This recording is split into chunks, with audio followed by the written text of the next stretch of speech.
because we're saving you money doesn't mean you cannot have fabulous meals, like the kind of meals that you crave, you know, like comfort food. Little comfort food, a little bit of healthy, a little bit of vegetarian, all coming together. What are we making? We're making an heirloom carrot poutine. Ooh. Right? That sounds like, with an apple cider gravy. It smells, I mean, right? I know you can't smell through the television, but trust me when I say it already is starting to smell good. Yeah. But this is the sort of meal that you would think, okay, I'm not necessarily going to go buy this. It's too much money. Let me try and make it at home. Maybe it's going to be a lot of money. Not so much. Not today, it's not. Not today, it's not. Not today, it's not. We're going to do some little tricks. And right now at the markets, all the heirloom carrots are coming in. And even throughout the wintertime, you know what? The root vegetables are there. Yes. And they kind of look cool because you have the purple, you have the white. I threw a parsnip in there just for some texture as well. But, you know, just gave them a quick scrub. Quarter to half them, depending on their size, and then put a rag at the bottom just because I want to collect all the water. Okay. It's very, very important that they're dry because we're going to fight the moisture here in a second. So take that, throw that over there. Dry them off. Dry them off, and then we do a little bit of olive oil. Tracy, can you pick up those shallots there in the green? You got it. You want these in here? Touch of olive oil. Yeah, throw them in. And what we got here is just some root onions, you know, little shallots. We're getting a little, you know, pricey there. A little bit of pepper. Go heavy on the pepper.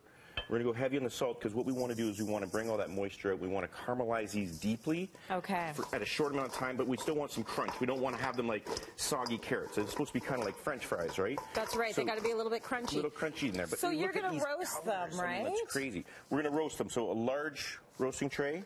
And then what I did was 475 convection for 12 minutes. Okay, so really, really high heat. Really, really high. Kind of spread these out, make them look all nice, right? They look beautiful. And then all we're going to do is chuck those right in the oven. Okay. So super high heat, all right? Now, what we need to make the rest of the poutine is a gravy. That's right. Very important. Very important. Crucial. It's crucial, but what do you know? We're kind of doing it on a budget. The producer said no wine. I'm like, I put wine in everything. But that just means there's more to drink, so that's okay, right? So to supplement, we're not going to do wine. We have to get our flavor somewhere else. We're going to start with a roux. Everyone must know what a roux is. It's simply... What is going on? Okay, a flour. Yes. Flour and... Butter. You got it. That's what a roux is. Or bacon fat. Or bacon fat. It doesn't make it vegetarian, but it does make it delicious. I was actually going to say the bacon fat that we had talked about a little bit earlier, that will bring flavor to almost any recipe you've got. And it's free. And it's free because you had bacon that morning. Right? So to get the flavor kind of going in the roux, you want to take it past the white stage into the blonde, almost like the dirty brown stage here. Yeah. And just keep in mind, the longer you cook the roux, the more nutty it's going to get. So you're actually adding flavor by just cooking it a little bit longer. Okay. Okay? Cool. So then what we do is apple cider. So keep in mind, this is delicious, but it's very, very sweet. Yes. So as this gets reduced down, those sugars are going to like get a little stronger. And the last thing you really want is like a really sweet gravy. Okay. So what we're going to do to offset that is just a little bit of vinegar. Okay. So white wine vinegar. We're going to bring that down. And then the flour in the roux, just kind of like thicken things up a little bit. Kind of mix it all up. Let that simmer. And then what we'll do is a really good chicken stock. So just a drop there. We'll let that come down. Okay. All right? So that'll take its time and do its thing. It'll take a couple minutes probably, right? So then we go back to the oven. You ready for our carrots? I would love to see where the oven you're going to take the carrots out of. Right. It's magical. Oh, right? There it is. There we go. Just like that. You can see like the caramelization. We've taken something simple like carrots that really don't cost a lot of money. We've got the shallots in there. We got a little bit of salt and pepper, olive oil, that kind of stuff. Yeah. And now we're going to lay it up, right? Okay. So all we're going to do is kind of take it up here. We're going to layer it up a little bit.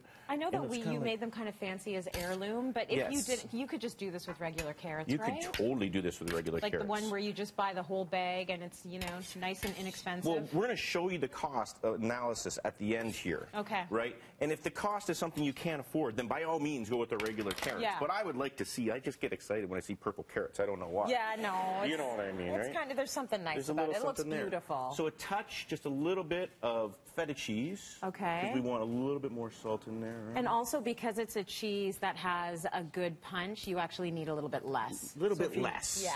Cheese can be expensive. And then we're going to just garnish off with some green onions. Right? This is looking good. Yeah, it's getting somewhere now, right?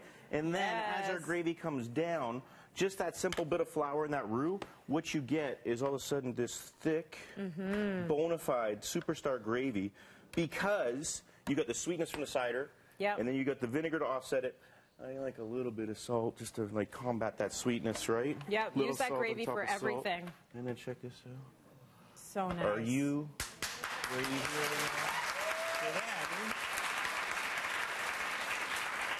I mean, that looks pretty decadent. I don't know.